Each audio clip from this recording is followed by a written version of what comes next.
Muy buenos días para las personas que están en línea. Iniciamos la transmisión en este instante. Vamos a iniciar hoy con la parashá Naasó. Es para nosotros una bendición estar aquí el día de hoy. Le doy la bienvenida al hermano Heriberto, quien nos va a traer la enseñanza de esta parashá. Hoy, como es costumbre, pasar diapositivas para que las personas que están en línea vayan leyendo. Hoy la mecánica o la dinámica va a cambiar. Todo esto porque el maestro pues no acostumbra a tener las diapositivas, sino que él desea que se centre, la atención es en su explicación. Entonces, por esa razón no vamos a transmitir esas diapositivas, sino que la imagen va a ser, la cámara va a ser enfocada en el hermano. Les agradezco mucho, por favor que sean bendecidos y honra y gloria al Eterno y bendición para nosotros. Por favor, mi hermano Heriberto.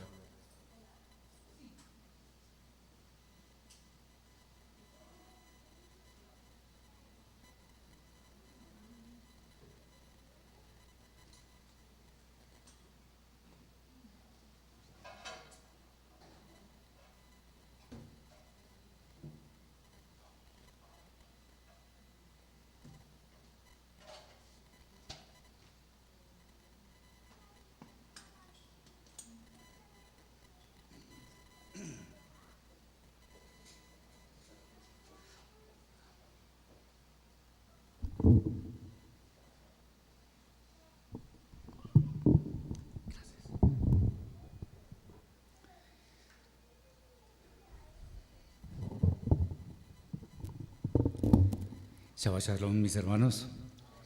El honor es mío estar acá compartiendo con ustedes, gracias al llamado de mi hermano Moshe. Es bueno decir que todas las parashot del ciclo tienen muchísima riqueza y trataremos de ver algunos aspectos importantes. No vamos a decir los más importantes, porque todos los aspectos son importantes. Esperemos que el Eterno nos conceda sabiduría y bendición para poder entender, para poder discernir lo que Él tiene para nosotros. Bien.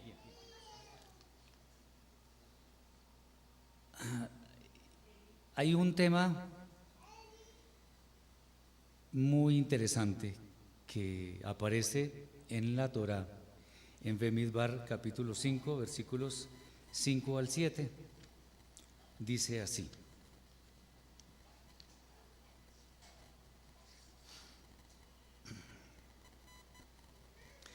y le dijo el Eterno a Moshe: diles a los hijos de Israel, cuando un hombre o una mujer cometa cualquier pecado contra su prójimo, obrando engañosamente contra el Eterno, confesará su pecado y restituirá el valor del daño, agregándole un quinto en favor de la víctima. Pero si no hubiere ya ningún damnificado, hará la restitución al Eterno y será entregada al sacerdote, además del carnero que ofrecerá por la expiación de su pecado. Creo que me pasé, bueno, está bien hasta ahí. El asunto es que la Torá fue dada en Har Sinaí. La Torá tiene vigencia siempre. Lo que cambian son las circunstancias. Hay, por ejemplo, mandamientos que no podemos cumplir porque no se dan todas las condiciones para que lo podamos hacer. Me explico. Por ejemplo, la fiesta de Pesaj. La fiesta de Pesaj tiene asociada una ofrenda, un corbán. Eso debe ser avalado por los Kohanim y ellos tienen que hacer su servicio en el templo. Como este tipo de ofrendas se hacen en el templo o se avalan en el templo, no las podemos hacer hoy en día. Templo no es el lugar que el hombre escoja de acuerdo con sus sentimientos ni nada de eso. El templo del Eterno es el lugar que Él directamente escoge para poner allí su nombre, y eso está escrito varias veces en la Torá. Por tanto, cuando nosotros decimos vamos a ir al templo del Eterno, pues técnicamente estaríamos diciendo una mentira, porque el templo no está en pie, no existe. Hay edificios donde Muchas personas estudian Torah o estudian, bueno, en fin, pero el templo del Eterno no está en pie. Entonces no podemos decir que existen templos del Eterno, existen edificaciones. Bien, las enseñanzas de la Torah cobran vigencia todos los días. Entonces, un pecado que se cometa contra nuestro prójimo implica en realidad pecar contra el Eterno. Las misbot que están contenidas en la Torah fueron dadas en un orden. Hay una especie de resumen que son las 10 palabras, lo que llaman por ahí 10 mandamientos, que en realidad son más de 10, pero las 10 palabras, Aseret Adevarim, 10 palabras. Estas 10 palabras contienen una especie de compendio de todo lo que el Eterno quiere para la humanidad. Y me explico un poco. Cuando el Padre Celestial estaba promulgando la Torah en Sinaí, la Torah misma lo dice, hubo un gran ruido, estruendo, relámpagos. ¿Por qué? Muchos sabios de Israel, yo estoy un poco de acuerdo con ellos, o bastante de acuerdo con ellos, dicen que eso significa en cierta forma que el Eterno quería que todo el mundo escuchara, porque el desierto es tierra de nadie, pero puede ser tierra de todos. Tierra de nadie al alcance de todos, cualquiera puede ir allí. Entonces, todas estas misbot fueron escuchadas. El Eterno quería que todo el mundo escuchara, pero solamente Israel dijo, Naaseh benishma, haremos y obedeceremos. Bien, es bueno tener en cuenta que las primeras 5 palabras tienen una connotación muy fuerte en cuanto a nuestra relación con el Eterno. Entonces, Ani Adonai Eloheja, etcétera, que yo soy el Eterno, no tendrás Elohim ajenos delante de mí, o sea, no tendrás otros Elohim delante de mí o ante mí. Eso evidentemente tiene que ver con el Eterno. No harás imágenes, esculturas, etcétera. Eso también tiene que ver con el Eterno porque nos está librando de idolatría. No tomarás el nombre del Eterno, tu Elohim, en vano, porque no tendrá por inocente al culpable. Honra a tu padre y a tu madre. Y después viene una cosa que se llama el Shabbat.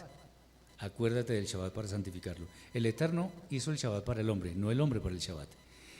Estas 5 primeras palabras tienen una connotación muy fuerte, como les decía, en cuanto a nuestra relación personal con el Eterno. Los otros 5 ya tienen que ver con nuestro prójimo, pero también indirectamente con el Eterno, porque dicen no asesinarás, no robarás, no adulterarás, no codiciarás, me faltó una, no decir mentiras, no hablar falso testimonio contra nuestro prójimo. Entonces, todas las misbot que aparecen en las lujot, que son las tablas, nos están llamando a observar una conducta intachable ante el Eterno. A mí no me gusta decir que vamos a agradar al Eterno, porque yo creo que ni viviendo 10,000 vidas lo podemos agradar. ¿Por qué? Desde que pecamos la primera vez ya no somos perfectos. Eso hace que no seamos suficientemente buenos. Ahora, el Eterno sí es suficientemente bueno, porque además mostró su misericordia y nos dio la posibilidad de la salvación. Bien, las normas que son para el pueblo de Israel, en realidad tienen que ver también con el Eterno, porque el Eterno creó un pueblo y cuando estamos contra ese pueblo, estamos yendo contra el Eterno. Por allá en 1 de Yohanan, capítulo 3, versículo 4, dice que el pecado es la violación de la Torah. Cuando nos pregunten cómo definimos pecado, vamos a 1 de Juan, capítulo 3, versículo 4, y ahí está la definición. Pecado es transgresión o violación de la Torah. Bien, el Eterno instituyó todas las misbot, y al nosotros cometer un pecado, o sea, al ir contra la Torah, pues estamos yendo en contra del Eterno. Bien, ¿por qué estamos diciendo todo esto? Porque hay una cosa muy importante que nosotros debemos tener en cuenta para nuestra vida diaria, para que nos vaya bien, recordando, haciendo eco a lo que dice Yehoshua 1:8. Nunca se apartará de tu boca este libro de la Torá, sino que de día y de noche meditarás en él para que guardes y hagas todo lo que en él está escrito, porque entonces harás prosperar tu camino y te irá bien, tendrás éxito. Hay una cosa que se llama la confesión y la restitución. Esto está íntimamente ligado con lo que estamos hablando. Otra vez. Diles a los hijos de Israel: cuando un hombre o una mujer cometa cualquier pecado contra su prójimo, obrando engañosamente contra el Eterno. ¿Cómo así? ¿No estoy pecando contra el prójimo? Sí, pero es que ahí dice. Y recordemos además, cuando Yeshua estaba mencionando el tema de la venida del gran juez a juzgar, y ponga a las ovejas a la derecha y a los cabritos a la izquierda, y dice: vengan benditos de mi Padre, porque estuve con hambre y me dieron de comer, tuve sed, me dieron de beber, estuve desnudo, me vistieron, en la cárcel enfermo y me visitaron. Entonces ellos van a preguntar: ¿cuándo lo hicimos, maestro? Y dijo: cuando lo hicieron con uno de mis hermanos más pequeños, conmigo lo hicisteis. Y como Yeshua es el representante del Eterno, entonces está todo tan armónico que tenemos que entender que cualquier pecado que cometamos contra nuestro prójimo lo estamos cometiendo directamente contra el Eterno. Entonces, Él tiene un plan para que nosotros, cuando cometemos un pecado, porque no somos perfectos, porque después de aquello que sucedió en Gan Edén, tenemos un problemita muy grande con nuestro Yetzer Hará, con nuestra mala inclinación, que nos lleva a cometer pecados. Ese tema, ese asunto, esa cosa tan grande, ese enemigo tan grande que tenemos, siempre nos está llevando a tratar de pecar. ¿Cuál es el tema acá? Que si dañamos algo tenemos que restituirlo, tenemos que volverlo a levantar. Y para eso no solamente basta confesar, decir: sí, cometí un pecado. No, la confesión es verdadera si yo restituyo. No sé si ustedes se acuerdan de Zaqueo. ¿Sí se acuerdan ustedes de Zaqueo? Que había cometido ciertos ilícitos y él dijo: devuelvo con el quíntuple, creo que fue que dijo. Bueno, increíble. Bien, entonces, esto primero lo que estamos es como invitándolos a que cuando cometamos una falta seamos conscientes de ella. Seamos conscientes de ella. Y cuando somos conscientes de ella viene lo segundo: debemos confesarla. ¿Ante quién? Ante el Eterno, y también ante la persona o personas a quienes ofendimos. La confesión no es solo pronunciar unas palabras vanas como porque me toca. No, el Eterno sí mira nuestra alma y Él sabe si estamos haciendo la cosa sinceramente o no. Hay que tener, hay que sentir un dolor por eso que estamos dañando o que dañamos. Me explico. Esto tiene que ver directamente con el arrepentimiento, con la teshuvá. Nosotros, cuando somos conscientes de que hemos fallado, de que hemos cometido un pecado, debemos reaccionar en la justa medida y en la dirección correcta. No solamente es saber que tenemos el problema, que cometimos una falla, sino que debemos confesarla. Después de confesar esta falla, ¿qué tenemos que hacer? Restituir. Porque si yo le digo a la persona: yo le ofendí o yo le robé, no es solamente que yo sienta dolor porque le robé, sino porque le voy a restituir, le voy a pagar lo que le debo realmente. Eso no es fácil. Eso no es fácil.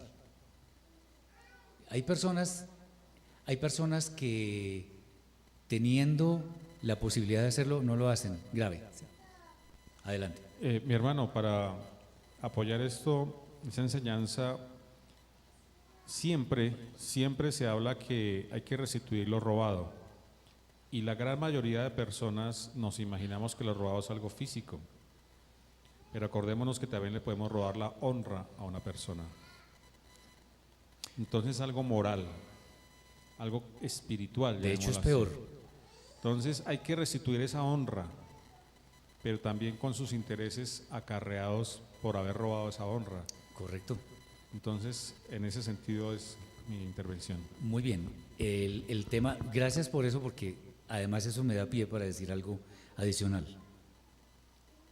Si yo manché la honra de una persona ante varias más, necesariamente para restituir debo pedir perdón ante esas mismas personas. Hay que tener en cuenta eso.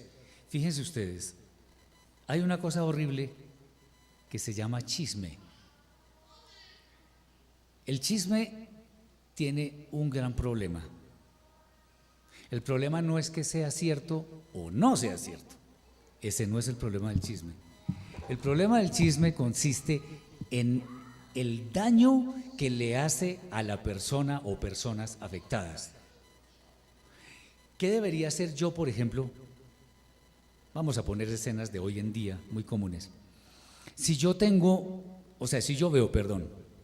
veo a un hombre que yo sé que está casado en un sitio no muy público con una mujer casada o soltera, los veo charlando un poco animadamente.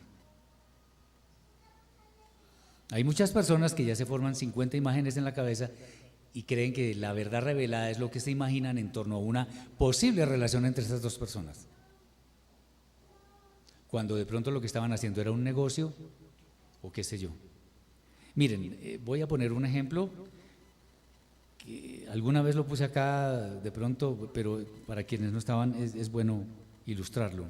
Una vez un hombre estaba en su trabajo y se iba para su casa.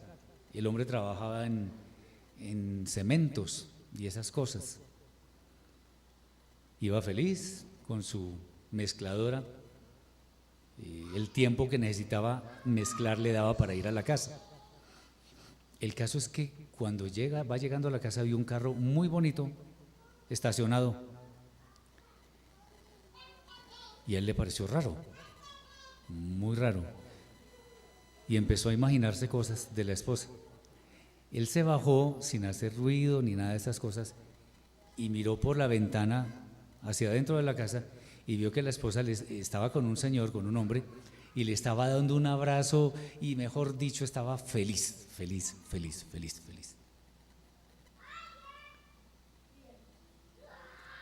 El esposo, enceguecido, dijo: ahora ese hombre va a ver lo que es el esposo de esta mujer.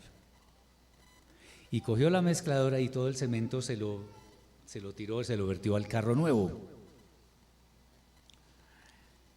Dice: ahora sí, ya.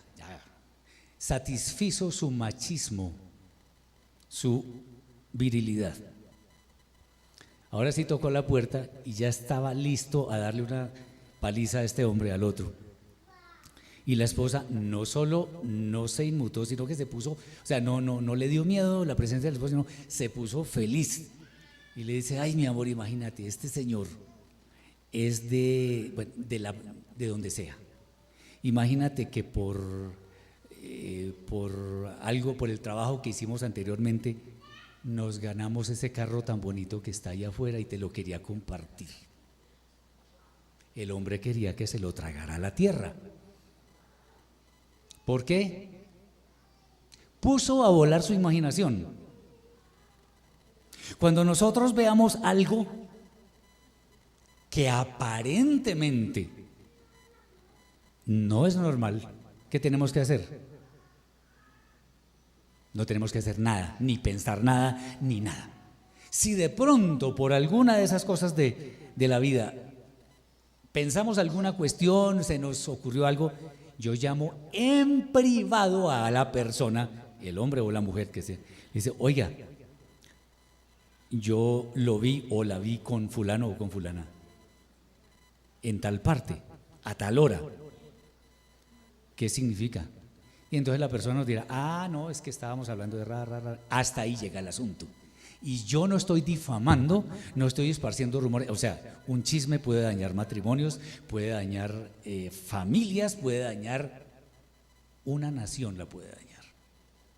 Un chisme.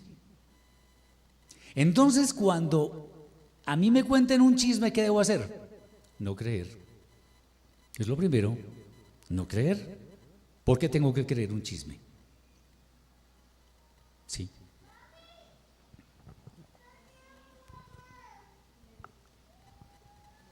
Digamos que el chisme está por todo lado y a toda hora.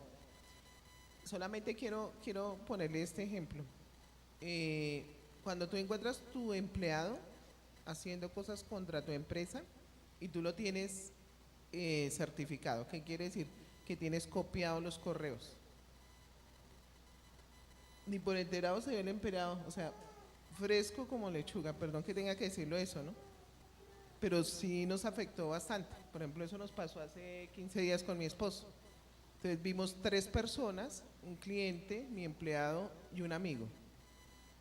Y te hemos copiado pues porque se había dicho que se les iba a colocar un ganchito, el cual se les indicó a cada persona que estaba en su computador para ciertas circunstancias donde uno viera que la persona no estaba haciendo sus labores adecuadamente. Eso lo tenemos. La persona, o sea, sabe perfectamente lo que hizo, pero sí nos afectó a nosotros. ¿Ahí qué se hace? Es muy sencillo. Lo que pasa es que la tecnología usada correctamente es buenísima. Ahí tenemos evidencia. Claro, por supuesto.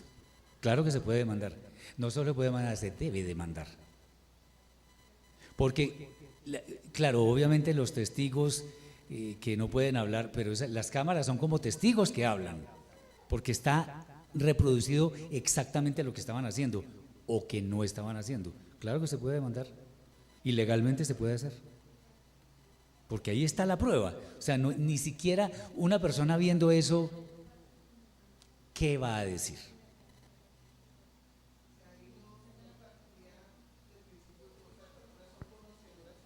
Son 2 personas que son conocedoras de las cosas del Eterno. Pues demuéstrenlo. Llamar a las 2 personas. Demuéstrenlo. Y obviamente la cliente Claro. sí que no es conocedora, pues no me consta. No, Pues, también no, no. llamarle y decirle. Se les llama, mire, tengo esto. Okay. Y aquí se ha establecido tal cosa, pero ustedes están haciendo otra y aquí está la prueba. ¿Qué tiene que decir? No hay más nada que decir. Claro, ahí hay que proceder. Así es.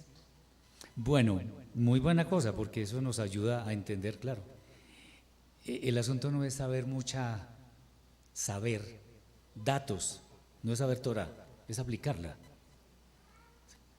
Bien, entonces, la confesión y la restitución implican no solamente reconocer que tengo el problema, que yo pequé, sino confesarlo a viva voz ante quien o quienes haya dañado. Ese dolor lo tengo que sentir sinceramente, pero no solamente es confesar, sino restituir, bien sea algo material o algo espiritual. Y finalmente debo tomar la decisión de no volverlo a hacer. Obviamente la decisión no es suficiente, sino actuar en consecuencia. ¿Eso qué significa? Que efectivamente en lo sucesivo yo demuestre que no lo estoy haciendo. Ese es el tema. ¿Hay alguna duda, alguna inquietud? Porque esto tiene mucha tela de dónde cortar. Hay algo, y es que nosotros tenemos que pagar las consecuencias de nuestros actos. Bueno, antes de seguir con este punto que tiene que ver con el mismo tema, el asunto es que cuando nosotros estamos restituyendo, tiene que ser hasta lo último, no puede ser a medias, tiene que ser completo, para que, como decimos nosotros, para quitarnos esa carga de encima, que haya de verdad en los ojos de los demás, que yo sepa que están satisfechos con esa restitución. ¿Por qué digo de los demás? No es que uno quiera agradar a los demás antes que el Eterno, ni mucho menos, pero estamos en el mundo y tenemos que tener una conducta correcta. El tema es, los demás, nuestro prójimo es importante. Acordémonos que el segundo mandamiento más importante, después de amar al Eterno, sobre todo, es amar al prójimo como nosotros mismos. Y eso lo dice el libro de Vaikra, Levítico 19:18. Bien, tenemos que ser conscientes que el dueño de todo es el Eterno. Él sabrá cómo levantarnos a nosotros también. Entonces ahora sí, debemos pagar las consecuencias de nuestros actos. Una persona puede ser perdonada, una persona puede quedar en a paz y salvo espiritualmente, pero tiene que pagar. ¿A qué me refiero? El perdón no es solamente, si lo perdono y ya la deuda que usted tiene conmigo de 5 millones de pesos queda saldada. No. Eso tiene que, o sea, si nosotros somos conscientes de nuestra condición de pecadores, debemos asumir que todo eso se paga. Sí, Señor.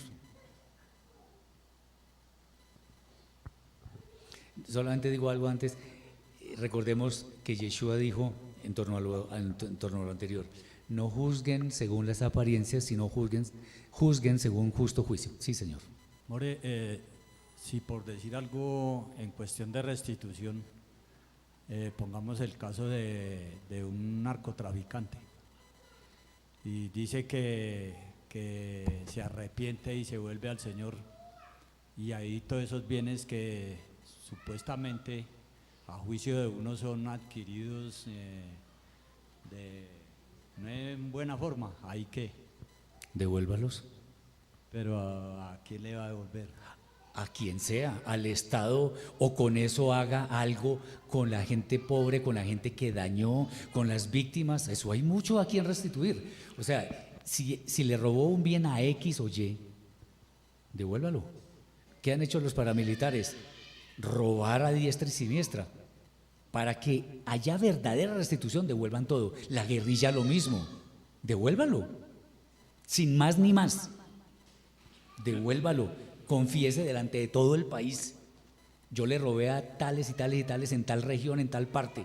Quienes consideren que tienen derecho a eso, yo mismo me encargo de devolverle la propiedad. Les ruego me perdonen, y con esto quiero mostrar un gesto de que verdaderamente estoy pidiendo perdón. Eso no lo van a hacer. Ni porque en ese caso sería, por ejemplo, con los bienes montar, no sé, una institución donde la gente sea tratada para la adicción, por ejemplo. O sea, hay muchas formas. Sí, claro. Sí, pero el primer daño, correcto, estoy de acuerdo, pero el primer daño fue el tema material y espiritual de cada persona, donde les robaron porque sí. Ya.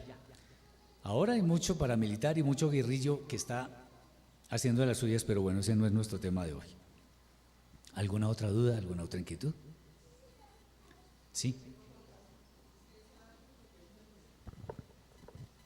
Entonces, prácticos, es que a mí me gusta mucho lo práctico también.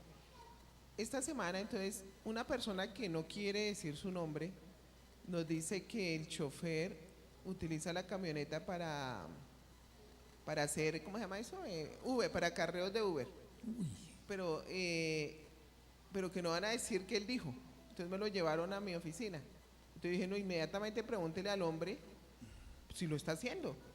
Entonces que no, que tenía que callar, que hacer silencio, que no sé qué. Pues, o sea, ¿qué haría usted respecto a esa situación? Pero es que ahí es algo más complejo, porque según la versión del hombre, dice: yo escuché una conversación donde se comentaba esto, pero no estoy seguro. Entonces, o sea, si no está seguro, no es nada. No. Por ahora, uno tiene que tener evidencias que se puedan comprobar. Ahora, si alguien quiere hacer la investigación en Uber y ver si ese carro está afiliado allá, eso es otra cosa, ahí sí. Y eso se puede ver. El carro con placas tales y tales y tales es un carro de marca tal, de color tal, modelo tal, placas tales. Eso sí se podría averiguar, creo yo. Por ahí sí, pero no por rumores, porque eso es un rumor. Entonces, no. Bien. Hay algo, cuando digo pagar las consecuencias de nuestros actos, es que nosotros estemos dispuestos a pagar ese precio. En serio. Someterse al señalamiento de muchas personas puede ser algo difícil, pero hay que confesar. Bueno, yo no voy a hablar de deportes ni nada de eso, pero sí hay un caso, creo que muchos conocen, bueno, el caso de Lance Armstrong. Él confesó, él ganó 7 Tours de Francia, pero él después confesó, eso todo fue ganado con dopándome. Déjenme decirle que tuvo mucho valor porque perdió los premios, perdió el reconocimiento, todo el mundo lo señala como un traidor, cuando en realidad en el ciclismo mucha gente se dopa y no lo dice. Ganando 7 Tours de Francia, que no lo ha hecho nadie, lo hizo. No estoy diciendo que hay que seguir el ejemplo de él, no. Inclusive él dijo, si yo estuviera corriendo me seguiría dopando. Eso dijo, pero bueno, lo que quiero decir es que reconoció ante el mundo que hubo un error mayúsculo, defraudó. Una atleta, yo lo digo porque pues a mí me gusta el deporte y yo miro algunos documentales. Esta muchacha de apellido Jones, ¿cómo es que se llama? Marion Jones.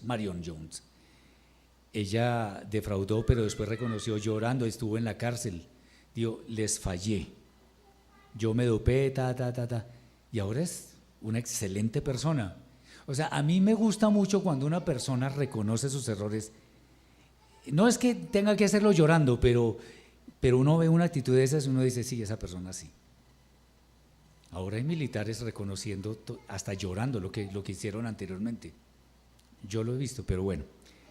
Porque están queriendo resarcir. No siempre vamos a poder pagar todo, pero por lo menos que se note nuestra voluntad de resarcir a nuestro prójimo, porque así debe ser. Bien. El punto es, sí, adelante.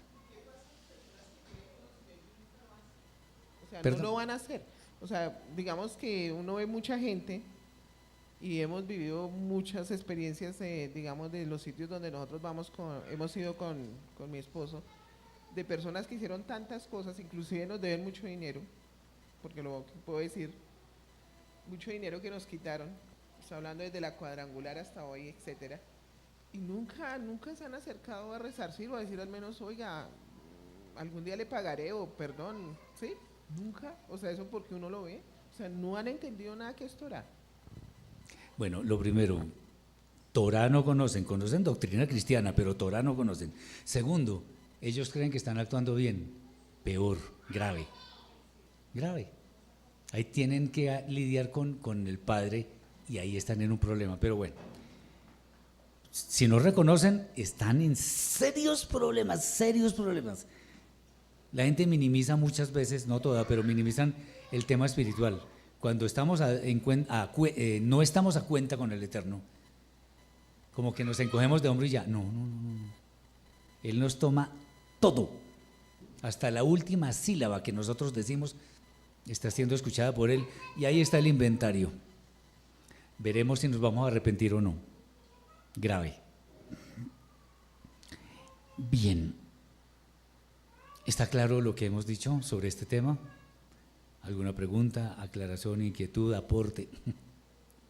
Bien, este es un tema que nunca pasa de moda. Y quisiera tomar otro temita que me parece muy importante traerlo a colación. Y es lo que yo llamo la dignidad de la mujer. Tenemos que decir algo.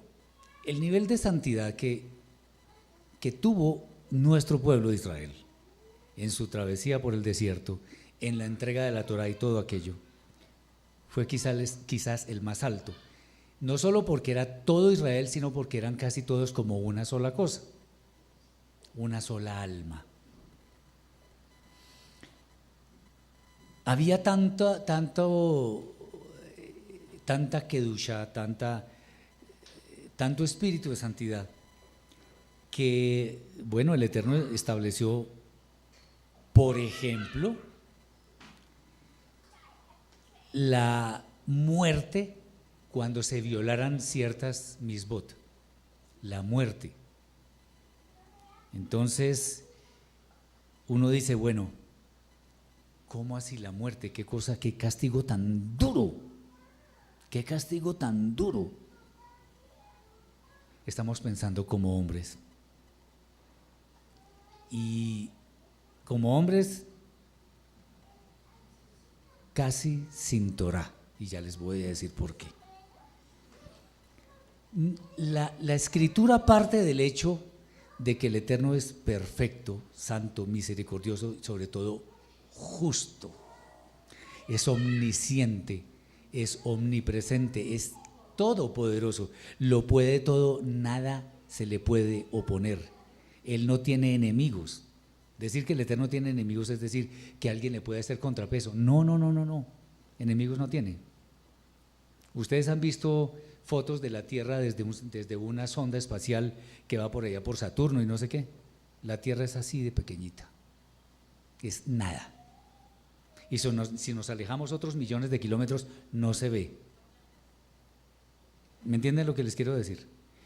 Nosotros no somos ni siquiera del tamaño de un grano de arena comparado con todo el planeta Tierra. Ante el Eterno ni siquiera tenemos ese tamaño.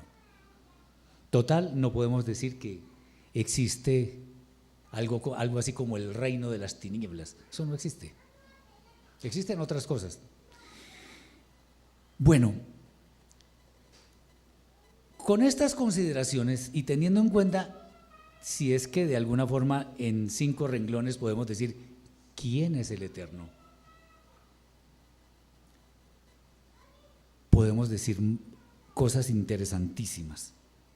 A sabiendas de que Él es justo, sobre toda justicia, entonces no podemos decir que cuando hay una pena decretada en la Torá para alguien que comete una falta, es una pena injusta o exagerada. ¿Esto qué significa? Que si el Eterno dice que una persona, por ejemplo en el caso del Zarat, debe permanecer fuera del campamento, se debe rapar cuando se purifique, debe decir impuro, impuro o inmundo, inmundo, bueno, no es para poner en vergüenza pública a la gente ni para humillarla, es para que aprendan a obedecer. Entonces, en un caso cuando el Eterno decreta la muerte, uno dice, pero uy, ¿cómo así? La Torá decreta la muerte para los hechiceros o hechiceras, decreta la muerte para los homosexuales. Está escrito, yo no me lo inventé, eso está escrito. Yo no me inventé, eso es el Eterno el que ha establecido eso. Ahora, el Eterno, ¿por qué dice todas esas cosas? Porque al Eterno le parece justo, porque eso es lo correcto y porque así debe ser. Listo. Nosotros no podemos de ninguna manera cuestionar al Eterno. Si hay algo que nosotros no entendemos, dejémoslo así, no lo entendemos. Hay mandamientos, por ejemplo, una parashá que viene próximamente, que se llama la parashá Jucat, que significa precepto, trata sobre el tema de la vaca roja, que de roja no tiene nada, es una vaca alazana más bien, tiene una coloración parda o algo así. Muchas personas dicen no, que eso fue mandado por, o sea, ya tratando de ponerse en el plan del Eterno, que eso fue mandado en contrapeso por lo del tema del becerro de oro, y que como el becerro de oro es macho, entonces ahora es una hembra. ¿Dónde está escrito eso? En la Torá. Si no lo dice, no inventemos. El tema de la vaca alazana, eso sí, muchos sabios, eso sí, con suma humildad, dicen, es un mandamiento misterioso, no lo entendemos. Podemos hacer de pronto algunas interpretaciones que pueden sonar muy bonitas, pueden sonar muy, entre comillas, lógicas, pero la Torá no lo dice. Entonces, ¿qué pasa con esos mandamientos? Simplemente los obedecemos. No más, así no los entendamos. No existe ninguna misbah de la Torá que diga que nosotros tenemos que entender qué es lo que el Eterno dice. Él dice es haga o no haga, nada más. Si Él dice que haga, yo lo hago. Bien, ahí venimos a este tema. Cuando sucede el caso del asunto de las aguas amargas y todo aquello, de los celos, acordémonos que al marido le dan celos, se despierta un espíritu de celos con la esposa y entonces tiene que llevarla a ella allá al tribunal y todo eso, y ella se tiene que someter a tomar unas aguas amargas.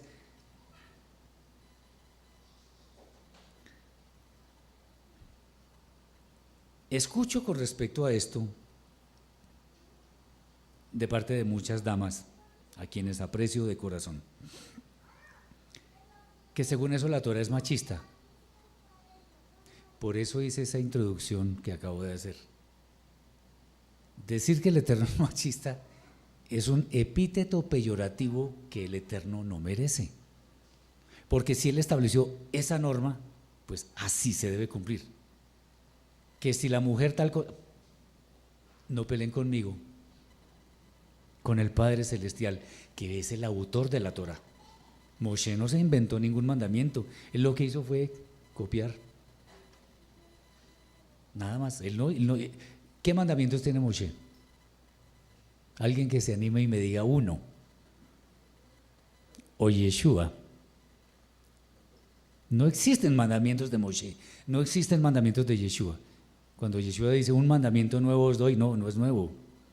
Está diciendo es más bien la nueva relevancia del mandamiento y dándole más riqueza, pero el mandamiento sigue siendo exactamente el mismo. Entonces aquí cuando se habla de que la mujer es sometida a un proceso que puede ser muy engorroso, muy difícil, uno dice, uy, pobrecita. No, pobrecita no. Si el Eterno lo dice, así es. Y si lo estableciera con el hombre, también. ¿Por qué la mujer? Hay que explicarlo. También es cierto que hay que explicar. Algo dije hace unos minutos. El pueblo de Israel, cuando estaba en la orilla, abajo, en el borde del monte Sinaí, en su travesía por el desierto, que transitaban en una forma tan ordenada, era un pueblo muy santo. Claro, se pervirtió después, pero en ese momento era muy santo. ¿Eso qué significa? Que era una obediencia muy grande hacia los mandamientos del Eterno. Miren nada más, es que vienen tantas cosas que hay que decirlas. La parashá Vayaquel, especialmente, que está en el libro de Shemot, en Éxodo, nos muestra algo interesante. Cuando el Eterno, por allá en Parashat Terumá y Tetzabé, le manda a Moshe, pues no es que Moshe haya hecho eso, pero le manda a Moshe erigir el Mishkan, hacer el candelabro, hacer los utensilios, las vestiduras sacerdotales. Da las instrucciones de una forma muy precisa, cómo se tiene que hacer, cuánto material, de qué altura, etcétera. Bueno. Y se dice palabra por palabra cómo es que el Eterno quiere que se haga. En la parashá Vayaquel, cuando el Eterno había elegido a Betzalel y Oholiab para hacer los utensilios, porque les dio sabiduría, hay un relato que básicamente es el mismo, y el candelabro con tales y tales elementos, y la mesa de los panes con tales y tales, o sea, igualito, aparentemente. ¿Por qué aparentemente? Porque en el primer caso, cuando le estaba diciendo a Moshe, le estaba dando las instrucciones de cómo hacer las cosas. En Vayaquel dice cómo se hicieron las cosas. Una cosa es dar las instrucciones y otra cosa es ejecutarlas. Ahora bien, los dos relatos son tan parecidos que parecen el mismo. ¿Eso qué nos muestra? Una obediencia perfecta. Tan es así que cuando fue erigido el Mishkan, la gloria del Eterno se mostró. La obediencia fue perfecta, igual acá. La obediencia del Eterno hacia el Eterno debe ser tal que no quede absolutamente ninguna duda. Entonces, siguiendo con el asunto de las aguas amargas y de la mujer y todo esto, los hombres en ese momento, tenían un nivel de santidad muy grande. ¿Por qué digo en ese momento? A ver, vamos a situarnos en el tiempo. No hemos llegado a la parashá Shlach Lecha, que es la número 37, que nos narra el episodio de los 12 espías que fueron a mirar la tierra. Por culpa de 10 de esos 12, el pueblo de Israel tuvo que andar otros 38 años en el desierto. Entonces eso no había pasado. De manera que en este momento todavía había un nivel de santidad muy grande. ¿Quién es el llamado a conservar la santidad o a administrar, a proteger la santidad de un hogar? El varón, el padre de familia. ¿Eso es machismo? No. Él es el que protege. A ver, yo voy a preguntarle a las mujeres, vamos a preguntarles aquí en familia. ¿A qué mujer no le gusta que la apechichen, que la cuiden, que la guarden, que la apoyen, que la atiendan, que la suban, que la bajen, que la traigan, que la lleven, que la pongan ahí? O sea, yo no conozco, a la mujer que no le gusta eso es un hombre. A la mujer le gusta, la mujer es muy lindo, las mujeres, sin mujeres no hay vida, no hay nada. Pero a la mujer hay que cuidarla, hay que protegerla, hay que bendecirla, hay que apoyarla. Eso es lo que ella necesita. Entonces, ¿qué mujer no se quiere sentir bajo el amparo y protección de un hombre que haga eso? Entonces, además, la naturaleza de la mujer es dejarse proteger. La naturaleza del hombre es proteger. Y eso no tiene nada que ver con fuerza física. Pero bueno, eso es un plus que tenemos nosotros. Las mujeres tienen otros plus muy grandes. Sí, en fin. Bueno, el hombre, para que Israel andara en los estatutos del Eterno, tenía que ser santo. O sea, el hombre en ese momento de la historia de Israel estaba dedicado a obedecer. ¿Obedecer a quién? La Torah por medio de Moshe. Para eso se elegían los jefes de cada tribu, para eso todo eso. Era un orden perfecto.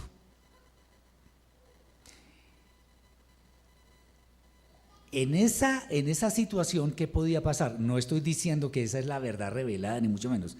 Como la mujer no tenía esa labor, las mujeres no son perfectas, los hombres tampoco. Entonces, a una mujer antes de decir lo que voy a decir, el hombre es muy visual, por eso el mandamiento de los tzitzit. Hay que verlos para acordarnos, uy sí, no puedo, nada. La mujer no es tan visual, la mujer es más sensual, de los sentidos. O sea, que a un hombre le digan, ay, ¿cómo estás de no sé qué? Y de nada. Pues sí, sabroso y bonito, pero bien. A muchas, no estoy diciendo que a todas, pero a muchas mujeres les dicen, las elogian, que cómo está de hermosa, que cómo… Ahí quedaron listas. Entonces, es muy fácil, fíjense ustedes el ejemplo de Dina, o Diná. Vamos a ponerlo en términos de hoy, se fue a mirar vitrinas sola, sin autorización no, se fue ahí de sabroso a mirar, se fue al centro comercial y por ahí le cayó Shechem y miren el problemita que armaron. ¿Ella qué tenía que estar haciendo allá? Nada. Entonces a las mujeres a veces tienen esa situación de que pueden hacer así. Miran, son curiosas. Yo no estoy diciendo que eso sea malo. No, está bien. Todos los seres humanos somos curiosos, especialmente las mujeres. Los hombres somos muy simples. La verdad es que las mujeres son, yo las admiro porque pueden hacer 7 cosas al tiempo y las hacen bien todas. Y como alguna vez dije, nosotros escasamente podemos mascar chicle y caminar y eso. ¿Sí me entienden lo que les quiero decir? Entonces, como las mujeres pueden hacer tantas cosas al tiempo, posiblemente eso era lo que pasaba. Entonces, eran más susceptibles las mujeres de caer en ese problemita. Por eso el mandamiento, o mejor, la escena se refiere al tiempo en que el hombre siente celos porque la mujer miró por otro lado, porque la mujer no estaba encargada de proteger el Mishkan, no estaba encargada de ir a la guerra, no, quedarse en su hogar administrando su hogar, o sea, sus hijos, su casa. Estamos hablando de esas épocas. Entonces venía este asunto. Dicho esto, entonces yo preguntaría, ¿será que es que el Eterno, verdad, es machista? O sea, cuando nosotros lanzamos un calificativo de estos al Eterno, estamos cometiendo una grosería gigantesca. ¿Cómo se me puede ocurrir a mí decir que el Eterno es machista? Por varias razones, porque soy un ignorante de primera de la Torá. Segundo, porque definitivamente no sé quién es el Eterno. Muchas personas creen que al Eterno lo puede manejar como si fuera cualquier trapo. No, no, no, no. El Eterno es el Eterno, es el creador de todo, el dueño de todo, aún de todo lo que tenemos puesto. Él es el que manda. Sin Él no se mueve la hoja de un árbol, por Él existen estaciones, por Él existen los mares, la vegetación, los animales, por Él existimos nosotros. ¿Cómo se me va a ocurrir decir que Él es machista? Cuando vemos este tema de la mujer y que las aguas amargas y todo aquello, estamos viendo, el Eterno lo dijo. ¿Por qué? Por algo. Lo que yo he dicho es una posible explicación de eso. Pueden ser más, puede que no sea esa u otra, pero si el Eterno lo dijo, tengamos la seguridad de que es así como debe ser. Si no llamo al hombre, no llamo al hombre porque no tiene por qué ir el hombre. Caso diferente es cuando el tema del divorcio y esas cosas, eso ya es otro problema. Y ahí sí, bueno, no hablemos de eso ahora. Entonces, estos temas se establecen para que haya suficiente, higiene espiritual ante el Eterno, bendito sea. Él es perfecto. O sea, no le falta nada, lo tiene todo calculado, lo tiene todo predicho, no se le escapa nada. Entonces, cuando el hombre sentía celos, ya centrándonos más en el tema, podía haber 2 posibilidades: que hubiera fidelidad o que hubiera infidelidad. En el primer caso, dado que no había nada que temer, pues la mujer se presentaba para que se le hiciera todo aquel ritual de las aguas amargas y bebiera. Entonces, mucha gente pregunta, no son pocos, pero ¿cómo así que las aguas que para esta mujer pueden ser aguas benignas, para la otra no? La respuesta está arriba, porque el Eterno lo estableció. Para una puede ser veneno, para otra puede ser un manjar. ¿Por qué? Porque el Eterno lo puede todo, porque el Eterno lo estableció así. Ya no más, ya está. ¿Estamos? ¿Me siguen? Sí, adelante. Simplemente, porque pues esta parte es bastante fuerte ahí en la Torá, ¿no? Es bastante fuerte. Entonces, mirando algunos comentarios que mandó Barmoré también sobre este tema, que me pareció buenísimo, es que él dice que la Torá nunca ha concebido un matrimonio lleno de dudas o de celos. O sea, el Eterno es tan perfecto que inclusive esta misma parte de donde está hablando aquí el Eterno, de cuando los celos que trae la mujer al esposo, tiene que ver con que la mujer sea sabia, ¿no? O sea, que sea la que construye el hogar. Entonces, si mirando más de fondo, inclusive él también hace énfasis en aquello de que se hablaba en alguna época que se estaba tildando al Eterno como machista, ¿no? Y que en la Edad Media pues hicieron algunos cambios, algunos sabios respecto a esto, y yo creo que viene lo empezaron a hacer tanto que hoy lo que tenemos como resultado es esta tierra, ¿no? Donde las mujeres son las que prácticamente a veces son cabeza o que no se ve bien realmente los hogares como la figura como inicialmente el Eterno los Muy había bien. concebido bajo su Torat, ¿no? Así es. Entonces quería traer esos comentarios que, pues, me parecieron buenísimos, pero él dice que realmente la Torah nunca concibe un matrimonio bajo las dudas y bajo los celos, no Así se puede, es. porque el hogar para el Eterno es sagrado, por eso él dice que hombre y mujer los hizo y se deben volverse una sola carne y un solo espíritu. Por eso es que es tan perfecto realmente esa relación que el Eterno ha concebido desde el principio, ¿no? Solamente quería aportar eso. Gracias, mi hermana, muy, muy oportuno. El tema, digamos, humanamente, uno puede ver cosas como raras, pero no hay que temer. Fíjense ustedes, una mujer que fuera virtuosa y que fuera a ese tema de las aguas, simplemente podría ser para ser probada. Y lo que hacían las aguas, al no afectarla, sino al dejarla fértil y todo eso, era confirmar que no solamente era una mujer virtuosa, sino confiable. Y el esposo, ahora, todas esas cosas pasan porque porque hay pecado. Si no hubiera pecado, los celos no existirían. Simple y llanamente. Bueno, el asunto con el segundo caso es cuando era infiel la mujer. Ahí sí era diferente, porque le tocaba incluso a los que estaban allí obligarla a tomarla, porque claro, el que nada debe, nada teme. Pero si ella sabía que había hecho alguna pilatuna por ahí, entonces las aguas amargas seguro sí le iban a afectar.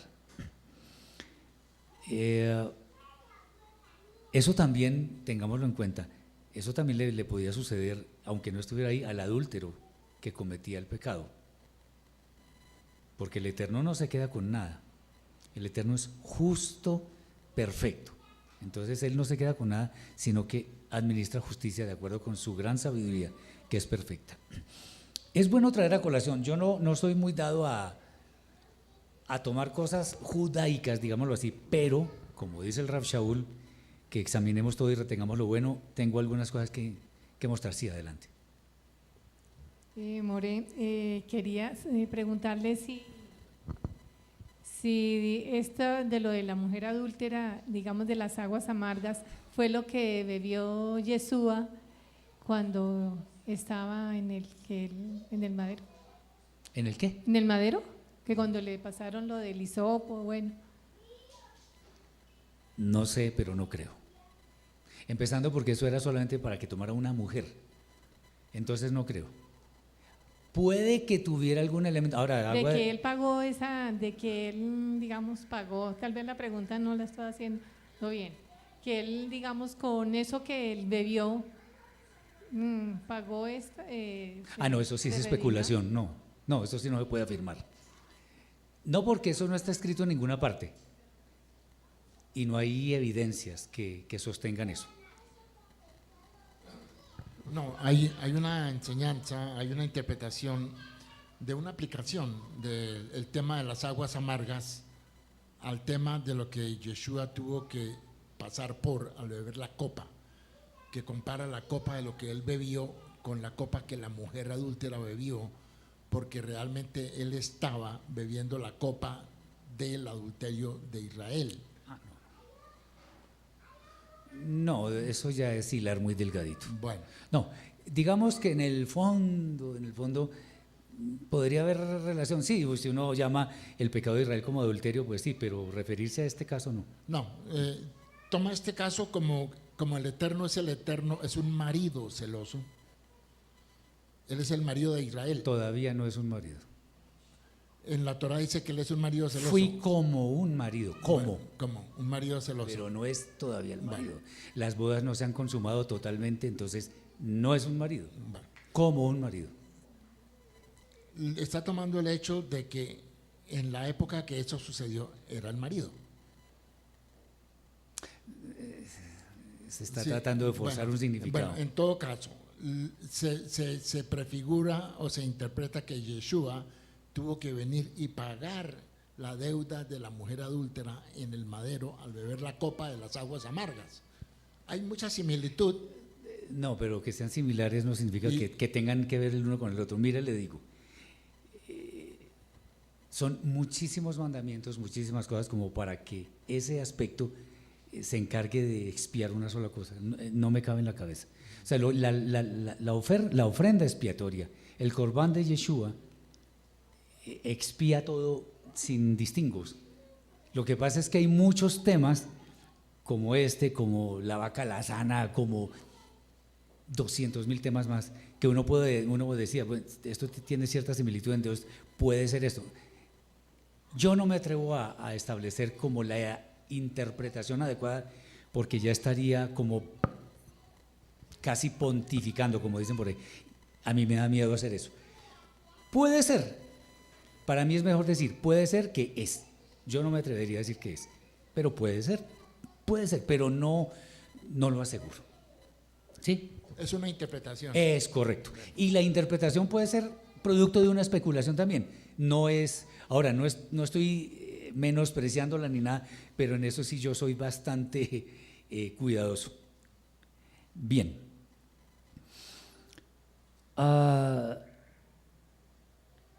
Bueno, la mujer que era culpable, bueno, le pasaba todo lo que está escrito. No hay necesidad de volver sobre eso. Sino que los sabios de Israel dicen algunas cosas en torno a este tema de la mujer que fue sospechosa. Dicen lo siguiente, por eso digo, los sabios, eso no es de mi autoría. Dice lo siguiente: cuando ella pecó, desatendió el honor del Todopoderoso y de su marido, por consiguiente su dignidad fue ignorada. Entonces, midá que neguen midá, o sea, medida por medida. Otra, como se paró frente al adúltero para encontrar gracia a sus ojos, ella tuvo que pararse frente a todo el pueblo y estos fueron testigos de su deshonra.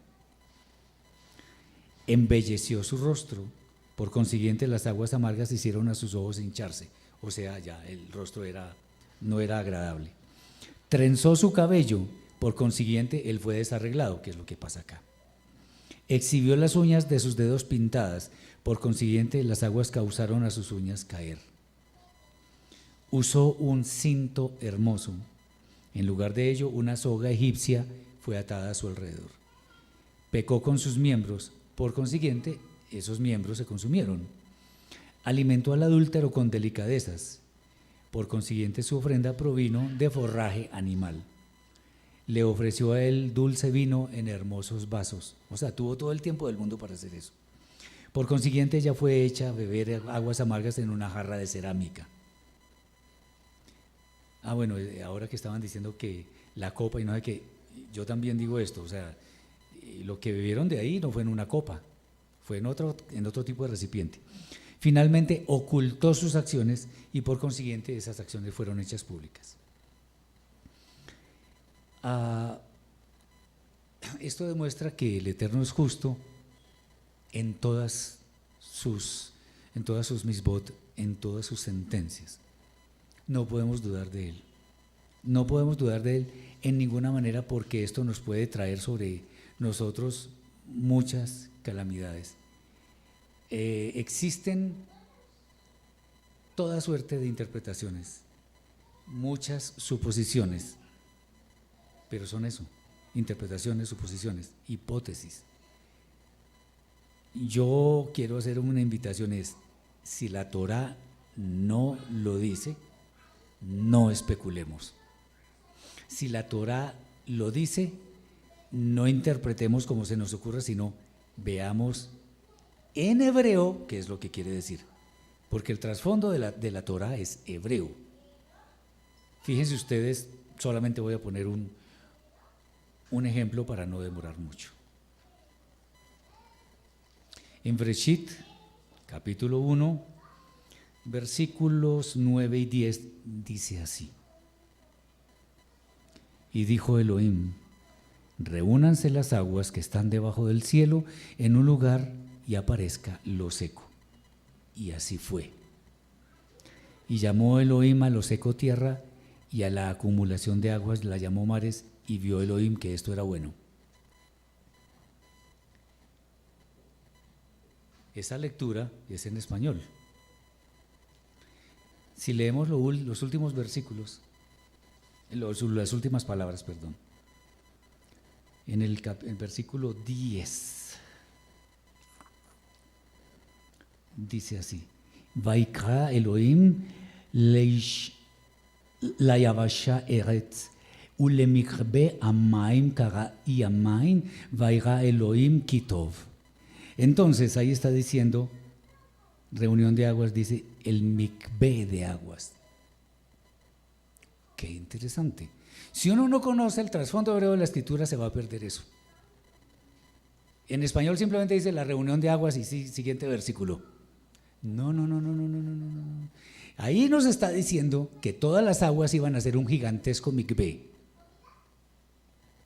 Y cuando ocurrió el Mabul, efectivamente vemos que las aguas eran un mikve y fungió como una purificación, porque Noah también soltó un ave, como se hace en la purificación de un leproso, de un metzora. Fíjense la riqueza que nos estamos perdiendo. Si leemos en español simplemente a la reunión de aguas llamó mares y vio Elohim que era bueno y siga con el siguiente y ya. Entonces, si no tenemos en cuenta el trasfondo hebreo de la escritura, más bien pongamos en un cuaderno qué quiere decir eso que está escrito en español y preguntemos, porque en hebreo hay una gran riqueza. Y para terminar, quería decirles lo siguiente: la Torah ha sido comparada a varias cosas. Una de ellas es un rompecabezas. Entonces yo tengo armado, digamos, una parte del rompecabezas y tengo una ficha. Yo digo, yo creo que este rompecabezas es como un barco. Y lo sigo armando y veo que era simplemente una cacerola, una olla o algo así. Otros la comparan con el mar. ¿Por qué? Cuando uno ve, yo me imagino que muchos desde aquí han ido al mar o todos, y uno está en la playa y uno ve el horizonte y uno ve el cielo despejado, ve las olas del mar, bellísimo, ve las aves encima. Pero si uno se sumerge en el mar, ve otra cosa totalmente diferente. Ve algas, plancton, animales que uno de pronto nunca vio, en fin. Cuando nos sumergimos en la Torah, empezamos a descubrir las grandes riquezas, los grandes tesoros que el Eterno nos ha legado para que nosotros aprendamos a conocer la forma original como Él nos dio las misbot. Muchas gracias por su paciencia, por su atención. Espero que el tema que hemos traído haya calado un poco en sus almas, que lo hayan entendido, y si hay alguna duda, alguna inquietud, alguna inconformidad, este es el momento. Sí.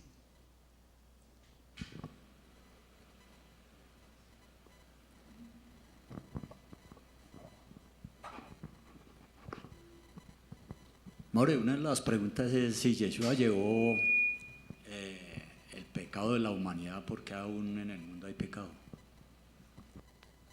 Sí, Él llevó todos los pecados. Eso está escrito en Isaías capítulo 53. Dice, lo vamos a leer, pero buena pregunta.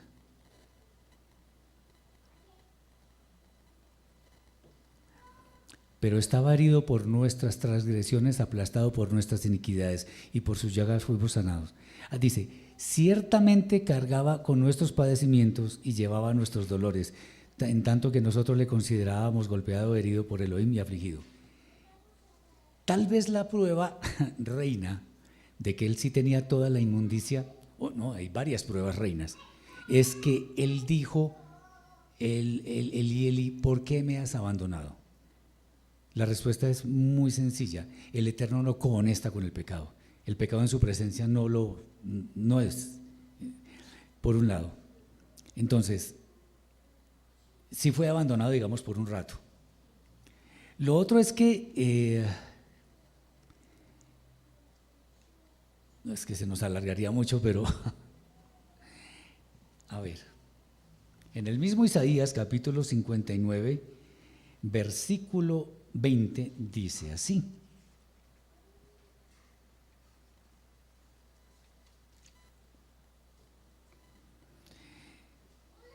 y vendrá un redentor a Sión, a los que se vuelven de la transgresión en Jacob, dice el Eterno.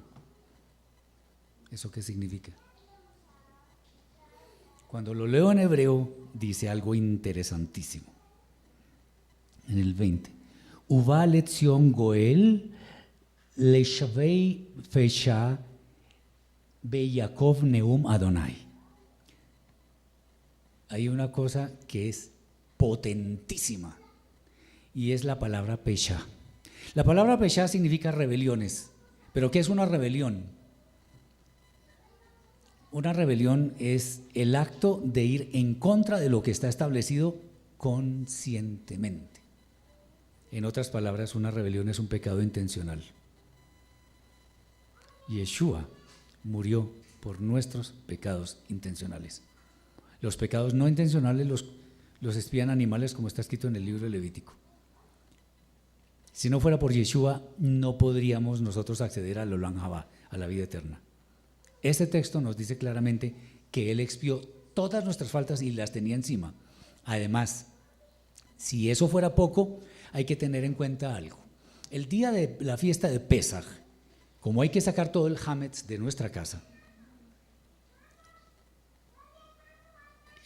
para que no tengamos levadura, podemos hacer un paralelo con Yeshua. Yeshua fue hametz cuando murió, estaba lleno de toda la inmundicia del mundo. Además lo sacaron. ¿Qué hay que hacer con el hametz antes de la fiesta de Pesaj? Sacarlo, la levadura, ¿cierto?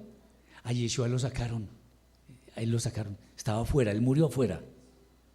¿Sí es claro? Baruch Hashem, sí.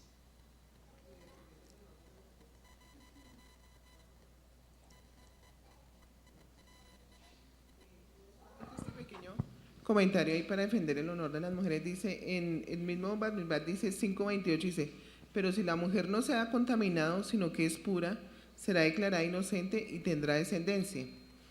Hay un comentario que dice: la recompensa divina por el sufrimiento que ha padecido esta mujer será presente concibiendo una nueva descendencia de su esposo.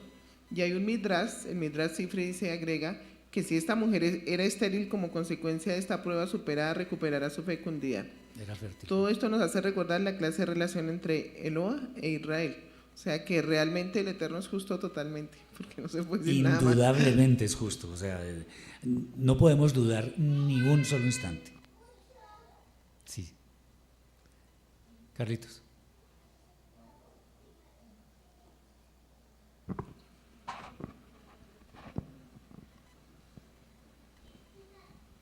More, ¿por qué el Rachaul dijo que la mujer no debe enseñar o debe callar en la congregación? Callar significa enseñar, o sea, que calle es que no enseñe en la congregación. O sea, que no predique. No, pues, no predique. No. Pues, que enseñe. Eso es para el hombre. Eso es para el hombre y está en varios versículos. No solo en 1 Timoteo 2:12, del cual hice yo un video, además, sino en 1 Corintios 14. Permítame, espero que no lo pueda encontrar. 14:32.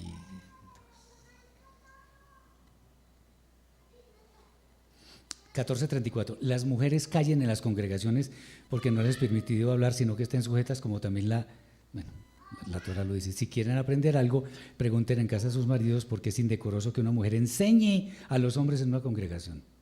1 Corintios. Y en 1 Timoteo también.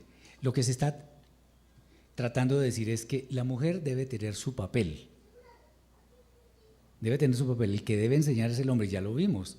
O sea, el hombre es el que debe guardar la santidad del hogar, de la familia, perdón. La mujer guarda la santidad de la casa. Pero la familia, el hombre está por encima por autoridad. Cuando decimos que está encima no significa que sea superior.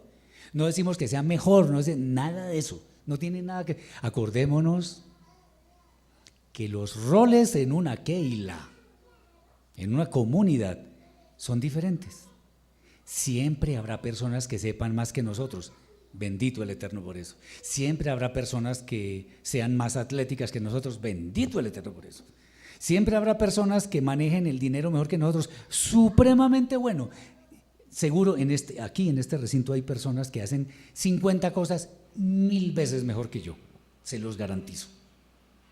Entonces todos tenemos roles, todos nos complementamos. Entonces, en el caso de la mujer, es una bendición que exista la mujer.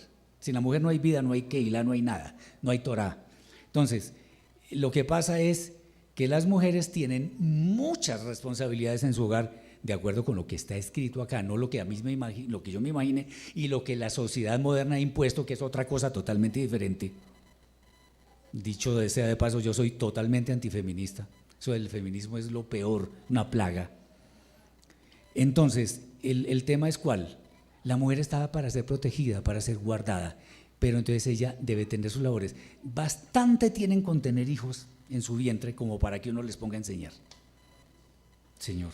De la misma manera, ahí es transgresión o violación de la Torah. Pues no explícitamente, porque la Torah no lo dice, pero, ojo, hay un método de interpretación de la Torah que se llama remes, que significa sugerencia. Entonces, por ejemplo, tal vez lo había dicho antes, pero no importa. El mandamiento que dice, la sentencia que dice ojo por ojo, diente por diente, no dice, por ejemplo, brazo por brazo. Ahí no dice, ¿cierto? Pero implícitamente sí lo dice.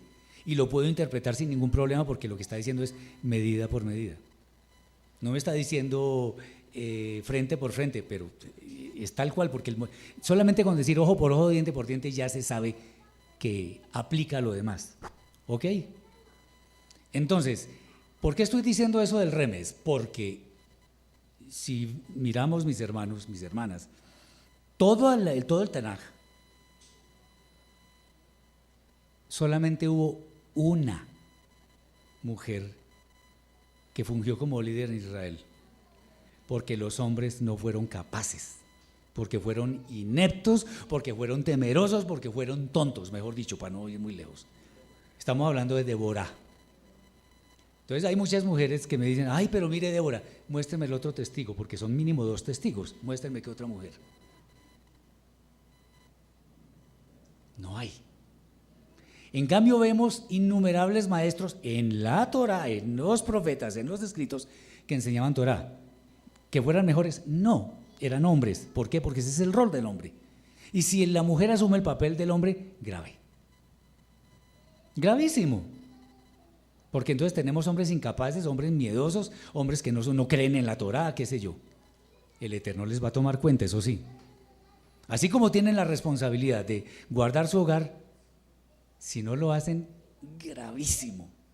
A la mujer no la van a castigar tanto porque ella no tiene que enseñar. El hombre dice, ahora, en su casa sí lo puede hacer. No solamente lo puede hacer, lo tiene que hacer. No, en su casa quiero decir, mientras el hombre está afuera, la mujer tiene que enseñar. A eso. Tiene que hacerlo. No es que, qué bueno que lo haga, no, tiene que hacerlo.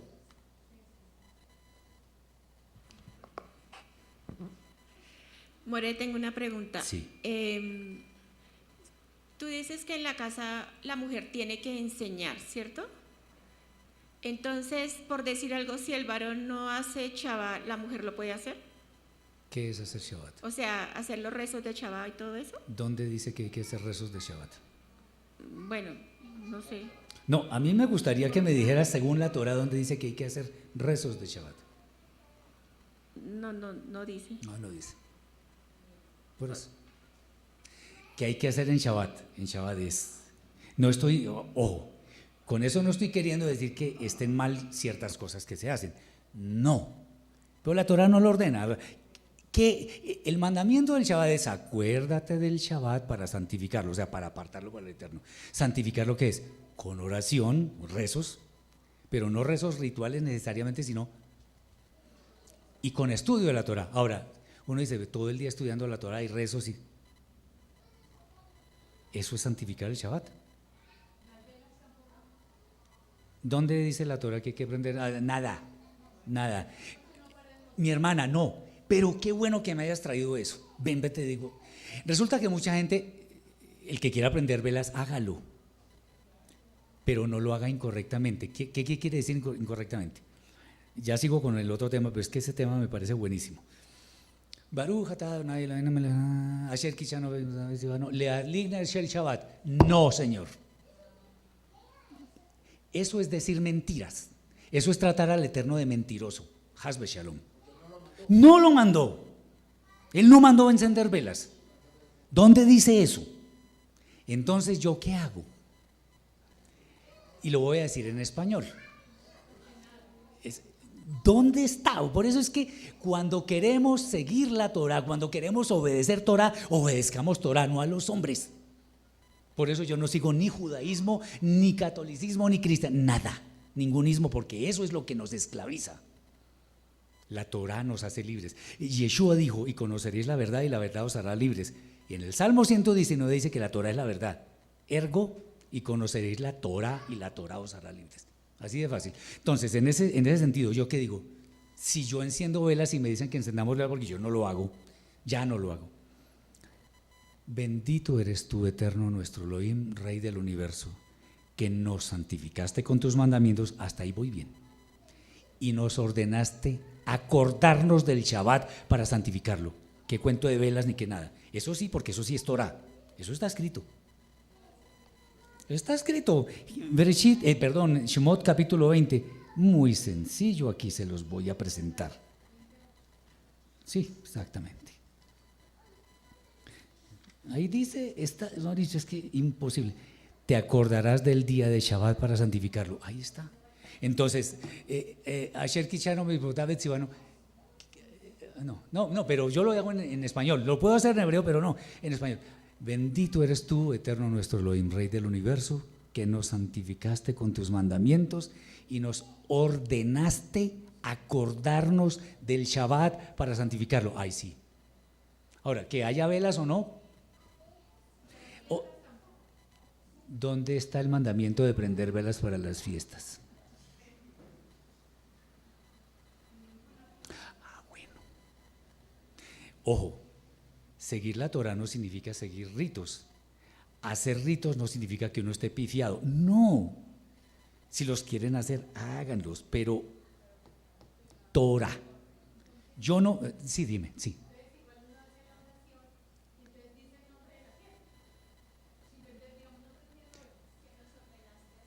Que nos ordenaste celebrar. No. Yo tengo un problema con eso. No, o sea, si yo soy vehemente con un término, no estoy regañando a nadie, sino que me gusta para que… Es que en este momento no estamos celebrando las fiestas. Estamos conmemorando, estamos recordando, entonces no nos compliquemos la vida. Miren, en esto, para esos efectos, menos es más. Seamos sencillos, seamos prácticos. La Torah básicamente es sentido común.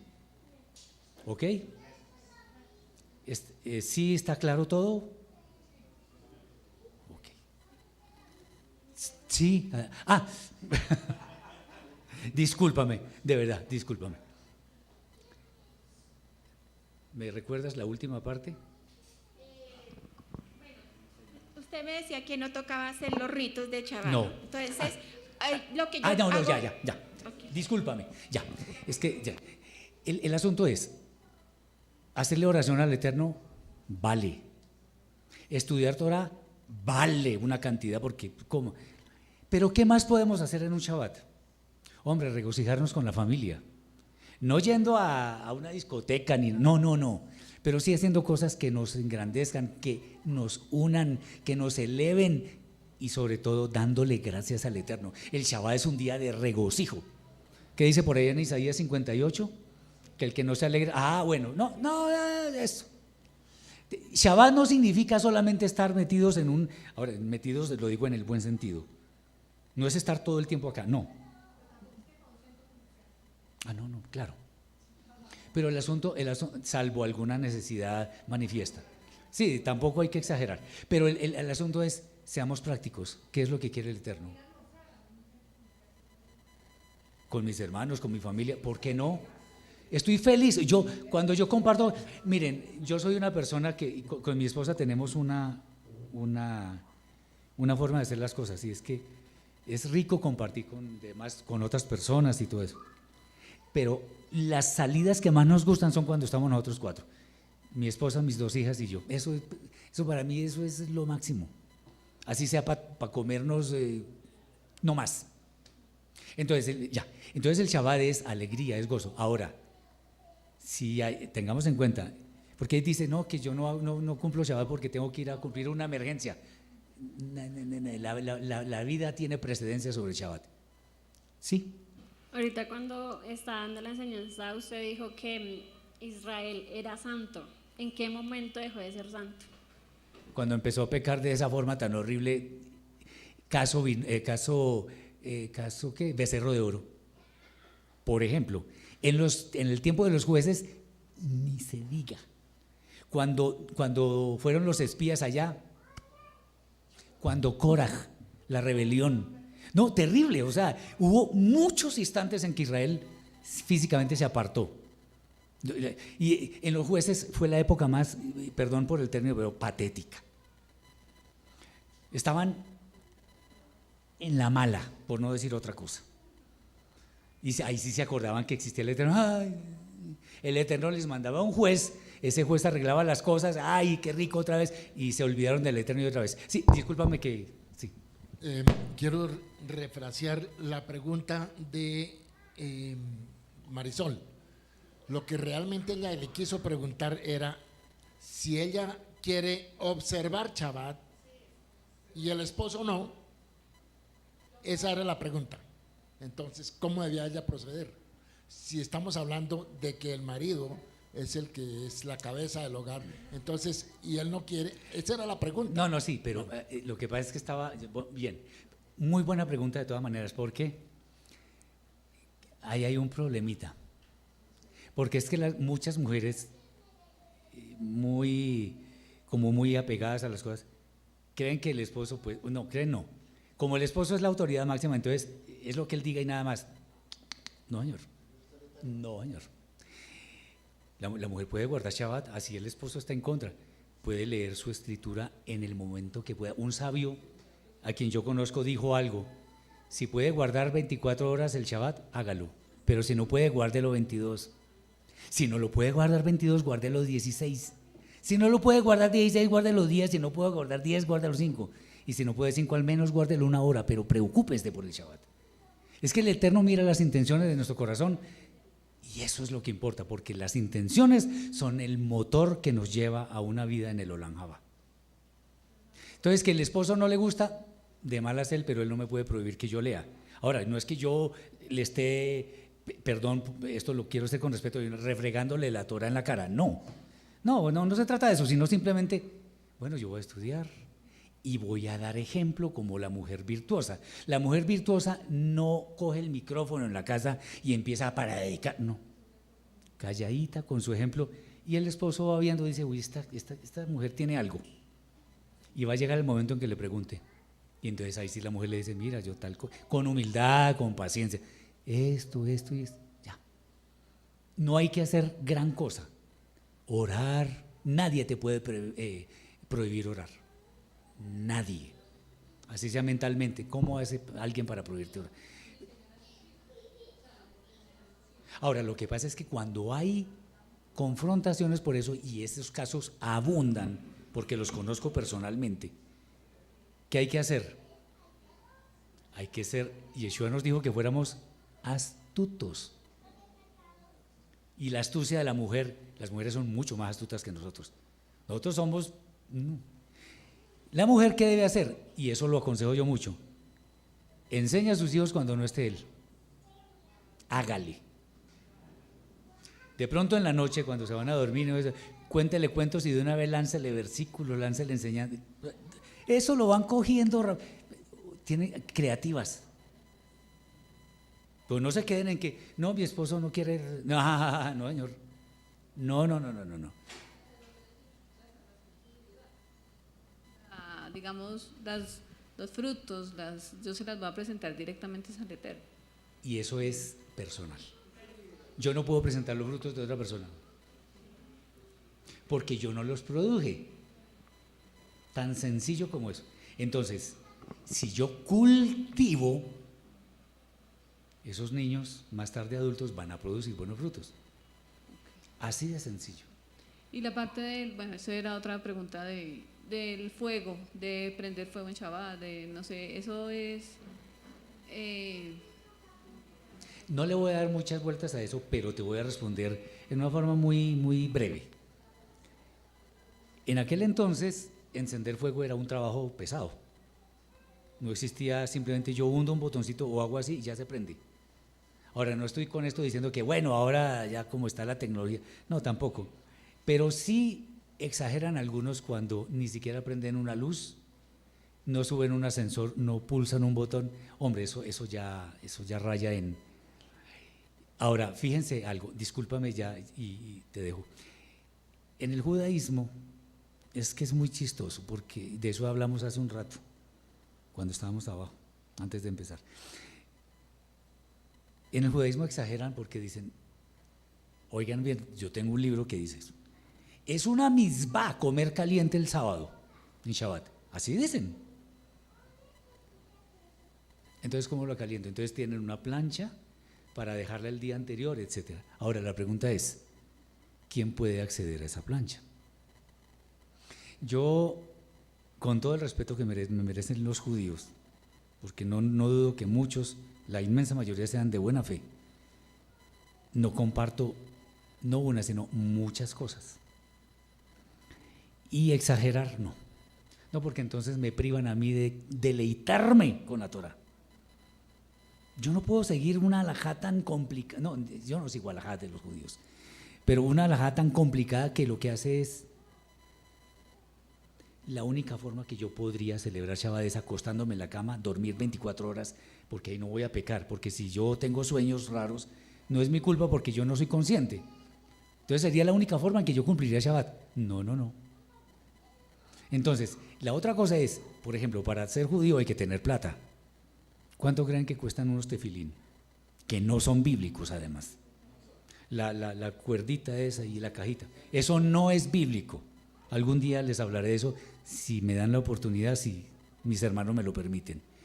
No es bíblica la mezuzá, esa cajita que se pone, eso tampoco es bíblico. Otras cosas tampoco. No, es que lo están poniendo como obligatorio. Son artículos que valen plata. Y todo eso. ¿Y qué pasa con las personas pobres? Entonces no pueden comprar eso, entonces no pueden cumplir la misma. Ah, qué bonito. Tampoco me ha dicho, la mezuzá, ¿saben qué es? ¿Qué?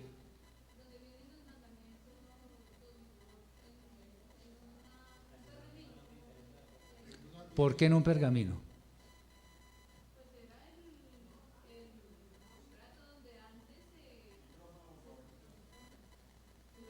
Era el sustrato antes donde se escribían las palabras, o donde hacían los escritos. ¿Y hoy? En un papel. Ah, bueno. Ahí no me dice, y las escribirás en los postes de tu casa en un papiro elegante. No, ahí no dice eso. Las escribirás. Es más, voy a exagerar un poquito. Si yo cojo una puntilla y las escribo en la puerta esa es una mezuzá. Eso es una mezuzá. La mezuzá son los mandamientos clavados y que yo los entienda. ¿Qué tal que alguien quiera saber, qué dice? Y si el dueño de la casa no sabe hebreo, grave. En español. No asesinarás, en fin, bueno. Entonces hay que tener plata, porque los judíos dicen, no, que la mezuzá debe ser un pergamino y además un escriba autorizado. Cuando él dice, las escribirás a cada uno. Entonces no, sí.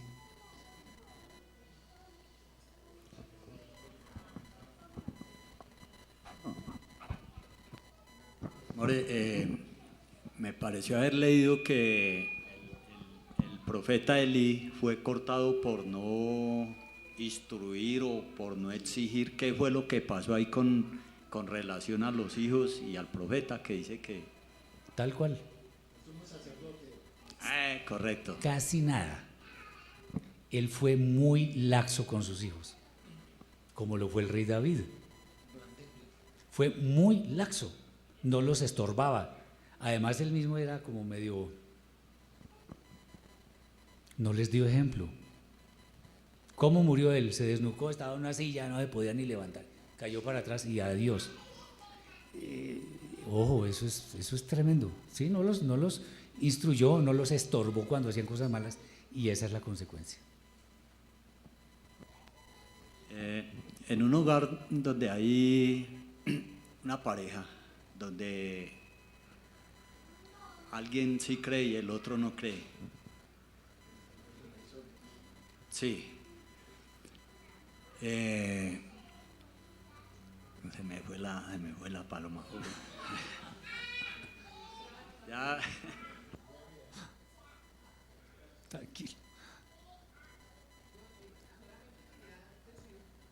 Obviamente estaba Mari colocando el ejemplo en el varón, pero también suele suceder que sea el varón el que puede desarrollar más rápido su emuna, mientras que la mujer no. Entonces lo mismo sucede, el mismo ejemplo, ¿no? Sea cualquiera de los dos casos, pues la otra persona tiene que dar ejemplo, Claro, tiene que estar orando constantemente porque dice que santifica al otro, ¿no? El hombre tiene una ventaja, ahí sí, permítanme decirlo. Como el hombre es la cabeza, que la mujer le vaya a decir, ay, que no, ¿cómo que hay que no? No, señora, esto es del Eterno, no es que yo lo imponga, no, esto es del Eterno. Mire a ver. En cambio la mujer, cuando el tipo es así,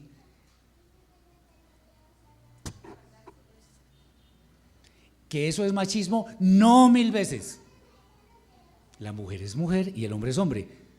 La mujer tiene cosas que no tiene el hombre. O sea, mucha gente dice, ay, que somos iguales. Iguales. Mire dos cuerpos desnudos a ver si somos iguales. Empezando por ahí. Es más, gracias al Eterno somos diferentes. Mis hermanos, muchas gracias. Shabbat Shalom para todos. Espero que haya sido edificante para ustedes. A ustedes, gracias. More, muchas gracias por su enseñanza, muy gusto. amable. Para los que estamos en línea o los que están en línea en este momento, les damos las gracias. Regresamos tipo 4 de la tarde. Vamos a hacer ahorita el Kiddush. Les agradezco mucho, que tengan buen apetito. Bendiciones.